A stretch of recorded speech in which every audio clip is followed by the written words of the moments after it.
तू फिरसी, भद्रवत्सल खरा तू एक होसी, तू एक होसी।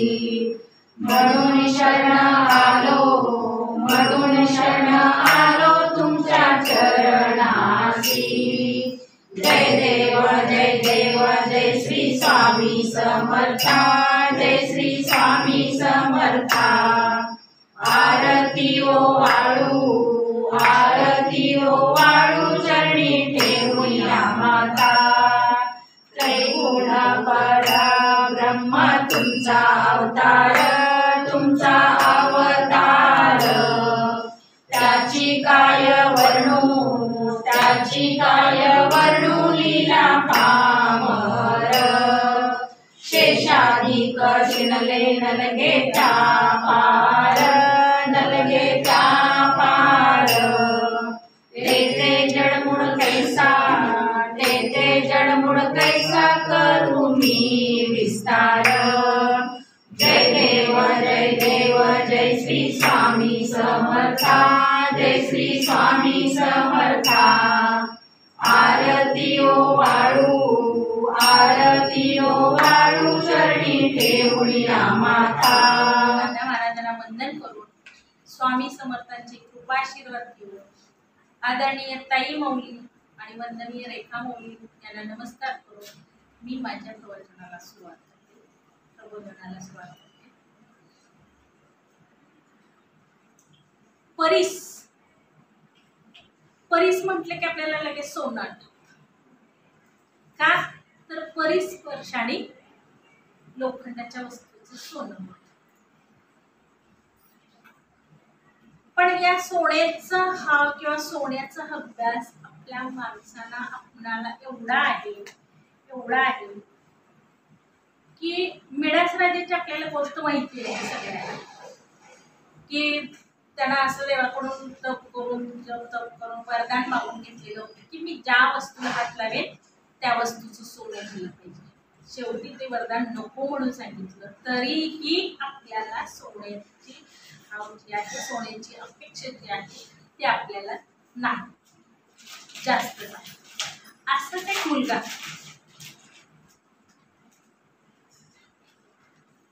त्याला परीस शोधायचं, परीस म्हणजे काय आहे हे शोधायचं आणि परीसाचा स्पर्श झाल्यानंतर सोनं होतं, कशाचं, लोखंडाचं सोनं होतं। म्हणून तो मुलगा एक लोखंडी साखळी हातात घेऊन तो परीस शोधायला जायचा। रोज त्याचा नित्यक्रम हाच असायचा, ती लोखंडाची साखळी घ्यायची आणि फिरायचा। जो दगड दिसेल, वेगळा दगड दिसेल तो घ्यायचा, त्या साखळीला लावायचा, सोनं होत नाही म्हणजे की दगड फेकून द्यायचा, पुन्हा घ्यायचा। असा त्याचा क्रम जो आहे तो क्रम बरेच दिवस, बरेच महिने, बरेच वर्ष झाला, तरी पण ते परीस शोधायचा त्याचा उपक्रम त्याचा चालूच होता।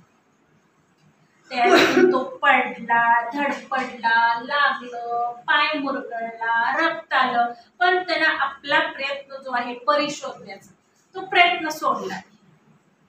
एक दिवशी सकाळी उठला, परीस शोधायला असाच गेला, दगड नदीच्या काठी फिरायचा, जंगलात फिरायचा, पर्वतावर फिरायचा, डोंगर खोऱ्यातून फिरायचा।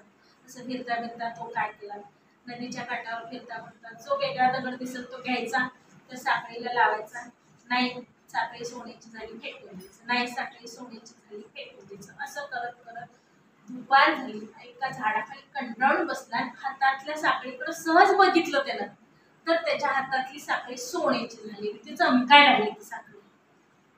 आता कुठल्या दगडाने झाला हा परीस, कुठला दगड परीस होता? पुन्हा त्याचा उपक्रम जो होता ते सकाळपासून जिथून सुरुवात केलेली होती तिथपर्यंत गेला, पण त्याला तो परीसचा दगड काही सापडला नाही।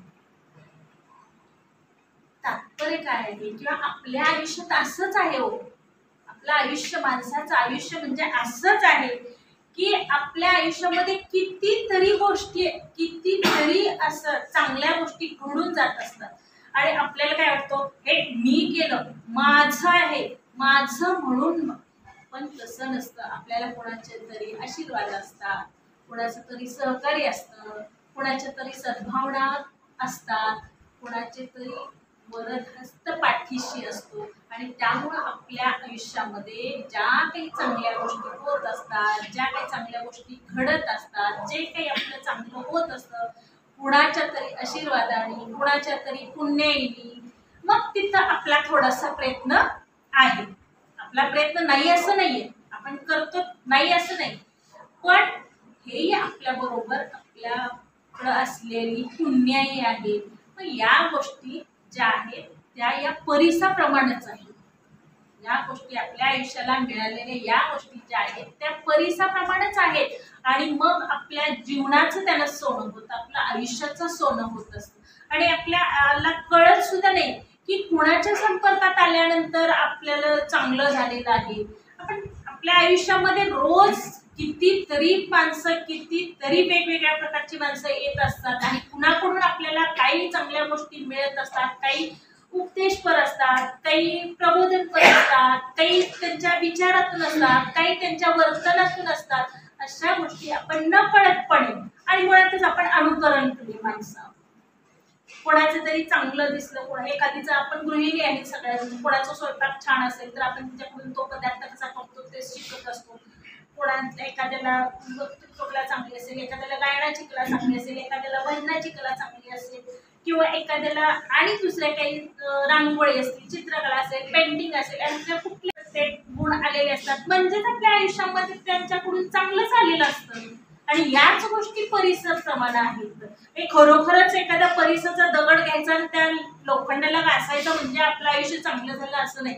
तर असे सगळ्यात महत्वाच्या आपल्या आयुष्यामध्ये आलेल्या जे व्यक्तिमत्व किंवा आदर्श व्यक्ती कोण असतील तर आपली आई आहे, आपले वडील आहेत, आपले गुरुजन आहेत, आपले शिक्षक आहेत, आपले शेजारी आहेत, आपला मित्र परिवार आहे. या लोकांच्या सहकार्याने, या लोकांच्या आशीर्वादाने, या लोकांच्या संपर्कामुळे कितीतरी गोष्टी आपल्या आयुष्यामध्ये चांगल्या झालेल्या असतात. आपलं आयुष्य घडलेलं असतं आणि आपल्या आयुष्याचं सोनं झालेलं असतं त्यामुळे. आणि मग कुठला तरी परिस आपल्या आयुष्यामध्ये आला त्यामुळं आपल्या आयुष्याचं जसं सोनं झालं तसं आपण पण परिसरूपी कोणाच्या तरी सहवासात जात असतो. आपल्याही सहवासात काही व्यक्ती येत असतात. म्हणजे ज्याप्रमाणे असं पूर्वी म्हटलं जात होतं बघा की आपण करून ठेवायची इस्टेट किंवा आपल्या आई वडिलांनी आपल्या वडिलोपार्जित जी इस्टेट करून ठेवलेली असते ती आपण वापरायची आणि आपण आपल्या पुढच्या पिढीसाठी करून ठेवायची असते.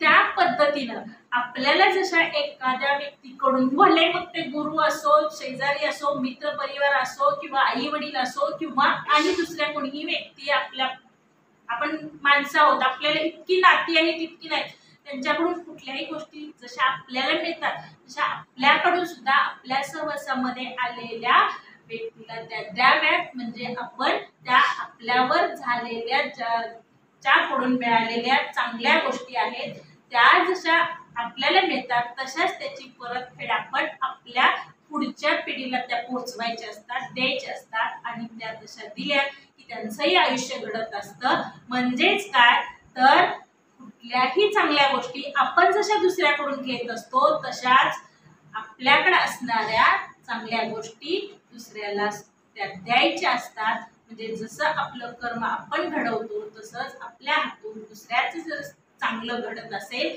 तर निश्चितपणे त्या ठिकाणी देव आपल्याला आशीर्वाद दिल्याशिवाय राहणार नाही. म्हणूनच अशक्य ही शक्य